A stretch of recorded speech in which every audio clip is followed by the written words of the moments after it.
बिस्मिल्लाहिर्रहमानिर्रहीम, अस्सलाम वालेकुम ख़वातीन और हज़रात। मैं मोहम्मद शहजाद अब्बास हूँ और आप देख रहे हैं मेरा फेसबुक और यूट्यूब ऑफिशियल चैनल। अभी इससे पहले मैंने एक वीडियो रिकॉर्ड की, आपको एक ख़बर दी और मैंने मुकम्मल तज्ज़िया खुलासा आपके सामने रखा कि इस वक्त पूरी अरब कंट्रीज़ के अंदर जो सऊदी अरेबिया अपना किरदार अदा कर रहा है सेकुलरिज्म की तरफ सिस्टम को और निज़ाम को लेके जाने में, उसमें जो एक हलचल मचाने वो पाकिस्तान आए हैं, उस हवाले से मैंने कंप्लीट एक जामे किस्म की रिसर्च और बात आपके सामने रखी। अगर आपने वो नहीं सुनी तो इस वीडियो को देखने से पहले वो सुन लें, क्योंकि ये उसी एक निज़ाम का पार्ट 2 है जो अभी आपके सामने मैं रखने वाला हूँ। इस वक्त ईरान का और अमेरिका का दोबारा फिर से जो है वो जोहरी प्रोग्राम के ऊपर मुज़ाकरात का जो फैसला था वो दोबारा इस वक्त हुआ है और अब ईरान और अमेरिका के दरमियान जोहरी मुज़ाकरात जो हैं वो दोबारा शुरू हो चुके हैं। अब दूसरी बड़ी वजह जो है वो सऊदी वज़ीर दाखिला की पाकिस्तान आने की ये है। अब क्या मुसीबत पड़ी हुई है सऊदी अरब के वज़ीर दाखिला को कि वो पाकिस्तान आए और पाकिस्तान हंगामी तौर पर एक दिन के रोज़ा पर इस्लामाबाद में तशरीफ़ लाएं। और सबसे ख़ास नोट करने वाली बात यह है कि उसी दिन वो पाकिस्तान तशरीफ़ लाएं जिस दिन ईरान के और अमेरिका के मुज़ाकरात जो हैं उनका 8वां चैप्टर दोबारा शुरू हो। इस हवाले से कुछ अहम अपडेट्स मैंने आपके सामने रखनी है और आपको ये बताना है कि इस वक्त सऊदी अरब के पाँव के नीचे से ज़मीन जो है वो ना सिर्फ निकली जा रही है बल्कि उनको ज़मीन पर पाँव रखने के लिए कोई जगह मिल भी नहीं रही। उनका हाल जो है वो उस एक किरदार की तरह हो गया है जिसे अब ये समझ नहीं आ रही कि वो अपने पुराने फैसलों और पुराने उसूलों के ऊपर चले या नई दुनिया के साथ अगर उसने कदम से कदम मिला के चलना है तो उसके सामने कौन सी मुश्किलात खड़ी हो रही है। एक पूरी डॉक्ट्राइन है, हमारा पूरा मजहब जो है वो सऊदी अरेबिया के मरकज़ के गिर्द घूमता है। ईरान इतना बड़ा जो मजहबी मरकज़ है वो है, पाकिस्तान इतना बड़ा मजहबी मरकज़ है। तो ये जानना आपके लिए बड़ा ज़रूरी है कि इस वक्त दुनिया के अंदर सबसे बड़े 3 जो मजहबी मुल्क हैं उनके अंदर हलचल क्या चल रही है। इसके साथ साथ इस वक्त पाकिस्तानी मासूम लोगों को ये भी इस वक्त अपडेट करना और आगाह करना बड़ा ज़रूरी है कि पाकिस्तान के अंदर इस वक्त हामिद मीर की तरफ से क्या मनफी प्रोपेगेंडे किए जा रहे हैं रियासत के खिलाफ और पाक फौज के खिलाफ। अभी सोशल मीडिया के ऊपर सबसे ज़्यादा ट्रेंडिंग में जो टॉपिक्स हैं उनमें हामिद मीर एक है। तो दूसरी बड़ी खबर तो मैंने आपको इस हवाले से आगाह करना है कि हामिद मीर साहब के जो मिसिंग पर्सनस थे जब वो मिले हैं तो पाक फौज ने उनको किन हालत में गिरफ्तार किया और अब वो पूरी जो एक डॉक्ट्राइन बिल्ड की थी हामिद मीर ने पाक फौज और रियासत के ऊपर इल्जामात की, उसके जवाब क्या निकले हैं और हामिद मीर साहब की जो गद्दारी थी वो किस तरीके से कौम के सामने आई हो। तफसीली तौर पर बात करने से पहले आपसे गुजारिश है कि आपने अभी तक अगर चैनल को सब्सक्राइब नहीं किया तो उसको प्लीज़ सब्सक्राइब कर लें, बेल आइकन को प्रेस कर लें, क्योंकि यही एक वाहिद और आसान तरीका है मेरे और आपके साथ के यूं जुड़े रहने का।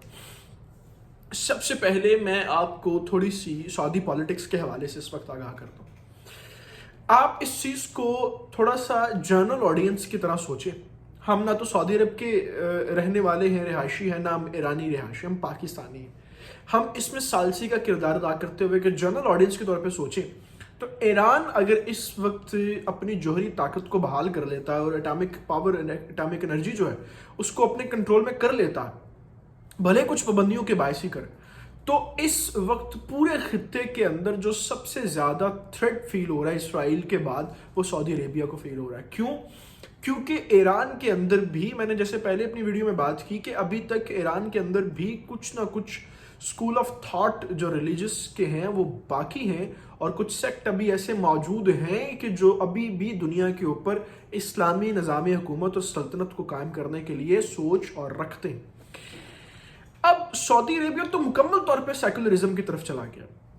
मैंने बड़ा डिटेल में बात की, बड़ा वक्तन फ़वक्तन आपको इस चीज़ के आगे आगाह किया कि मोहम्मद बिन सलमान की जो पॉलिसीज़ हैं वो 2030 या 2035 तक बाकायदा तौर पर सऊदी अरेबिया आपको ऐसे ही दिखेगा हमारी अगली नस्लों को जैसे आज दुबई के बारे में हम सोचते हैं। ये कोई नई अनोखी बात नहीं है। आज से 10 साल बाद आप देखेंगे कि सऊदी अरेबिया के अंदर भी उसी तरीके से फाशी अरूज पे होगी, सेकुलरिज्म स्टेट्स होगा जिस तरह से यूएई ने एक पूरा मॉडल दुनिया के सामने रखा है। अब پاکستان کے پاس آنے کا مقصد کیا ہے؟ اگر ایران اس وقت اٹامک پاور بنتا ہے تو پاکستان جو ہے اٹامک انرجی انٹرنیشنلی جو ادارہ ہے اس کا رکن ہے، تو پاکستان کو اس چیز کے اوپر قائل کیا جائے کہ ایران کے خلاف ووٹ دیا جائے، یا خلاف نہیں تو کم از کم ایران کے اوپر پابندیاں لگانے کی بات کی جائے، ایران اپنے جوہری پروگرام سے پیچھے ہٹ جائے۔ اب یہ وہ پوری ڈاکٹرائن ہے جس کی وجہ سے ہنگامی طور پر یہاں پر سعودی عرب کے وزیر داخلہ کو آنا پڑا ہے کہ ہم چونکہ سیکولرزم پہ ہیں، پورا ایک سسٹم ہمارا ڈیولپ ہے، ہم جو ہے وہ ملک کو کسی اور نظر سے دیکھنا چاہ رہے ہیں، لیکن ایران جو ہے وہ پھر اسی اسلامی اور سارے معاملات، تو ہم اس کو برداشت نہیں کر سکتے۔ پاکستان کے اندر پی ایس ایل کے تمام تر اسٹیڈیمز جو ہیں ان کو بھرپور 100% تماشائیوں کی موجودگی میں اجازت مل گئی ہے۔ سعودی عرب کے اندر جب فلم فیسٹیولز ہوتے ہیں تو ان کو 6 سے 6.5 لاکھ بندہ جو ان کا نیشنل ادارہ ہے وہ وہاں پر ڈکلیئر کرتا ہے کہ اتنے 6 لاکھ بندہ جو ہے اس فیسٹیول کے اندر موجود تھا۔ لیکن جب کرونا کی پابندیوں کی بات آتی ہے اور احتیاط کی بات آتی ہے تو وہ چیزیں صرف اور صرف حرم پاک میں اور مدینہ شریف میں لاگو ہوتی۔